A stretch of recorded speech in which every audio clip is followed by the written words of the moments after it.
Delhi high court న్యాయమూర్తి justice Yashwant Varma ఇంట్లో నోట్ల కట్టల గుట్టలు మంటల్లో కాలిపోయిన ఘటన దేశవ్యాప్తంగానే కాదు ప్రపంచవ్యాప్తంగానూ దుమారం రేపుతోంది. అసలు జస్టిస్ యశ్వంత్ వర్మ ఇంట్లో జరిగిన అగ్ని ప్రమాదంలో కాలిపోయిన ఆ నోట్ల కట్టల గుట్టలు ఎక్కడివి? ఏ కేసులోనైనా నిందితులు లంచం ఇచ్చారా, లేక ఎవరైనా ఆయన ఇంట్లో ఆ నోట్ల కట్టను పెట్టారా? ఇంతకీ ఆ నోట్ల కట్టలు ఎవరివి, దాని కథేంటి?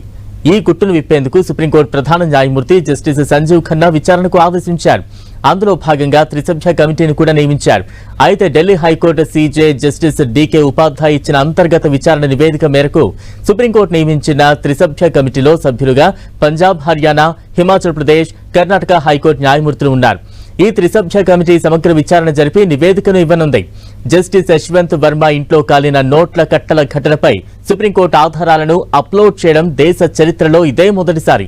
పూర్తి పారదర్శకత కోసమే ఈ నిర్ణయం తీసుకున్నట్లు సుప్రీంకోర్టు విడుదల చేసిన ఓ ప్రకటనలో వివరించింది.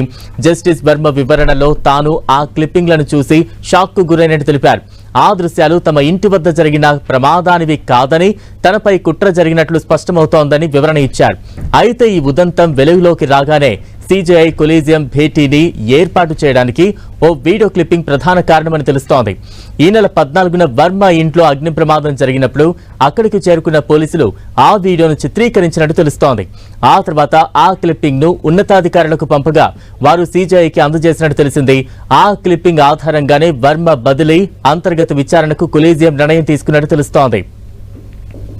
ఇంట్లో కాలిపోయిన నోట్లతో ప్రపంచవ్యాప్తంగా చర్చనీయాంశంగా మారిన జస్టిస్ యశ్వంత్ వర్మ నేపథ్యాన్ని చూస్తే ప్రయాగ్రాజ్లో 1969లో ఈయన జన్మించారు. మధ్యప్రదేశ్లోని లా యూనివర్సిటీ నుంచి 1992లో న్యాయశాస్త్రంలో పట్టభద్రులయ్యారు.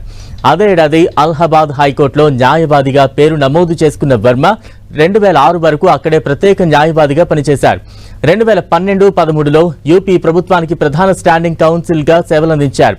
ఇక 2014లో అదనపు న్యాయమూర్తిగా నియమితులై 2016లో అలహాబాద్ హైకోర్టు శాశ్వత న్యాయమూర్తిగా ప్రమాణ స్వీకారం చేశారు.